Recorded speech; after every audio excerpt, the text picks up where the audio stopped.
আসসালামু আলাইকুম বন্ধুরা, আমি একটা ব্লগ নিয়ে চলে আসলাম। আজকে রান্না করব আমি সিমের বিচি দিয়ে শুটকি। আমি এখানে তেল দিলাম, তারপর সিমের বিচি দিলাম, পেঁয়াজ দিলাম, শুটকি দিলাম, টমেটো দিলাম। তার সাথে আমি দিয়ে দিব হলুদের গুঁড়া, লবণ, তারপরে হচ্ছে মরিচের গুঁড়া। এগুলো আমি খুব ভালো করে কষাবো বন্ধুরা, খুব ভালো করে কষাইতে হবে। ভালো করে কষানো না হলে না বিচির গন্ধটা গায়ে থাকি যায়। খুব ভালো করে কষাতে হবে। আর যে কোনো তরকারি স্বাদ বাড়ে ভালো করে কষানোর পরে। আপনারা বন্ধুরা দেখতে থাকেন। বন্ধুরা, আমার সিমের বিচিটা কষানো শেষ। এখন আমি সামান্য পানি দিয়ে দিলাম।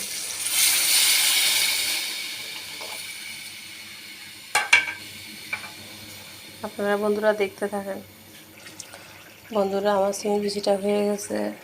বেশি বেশি করে আমার ভিডিওগুলো দেখবেন, শেয়ার করবেন। এটুকুই। আল্লাহ হাফেজ। আসসালামু আলাইকুম।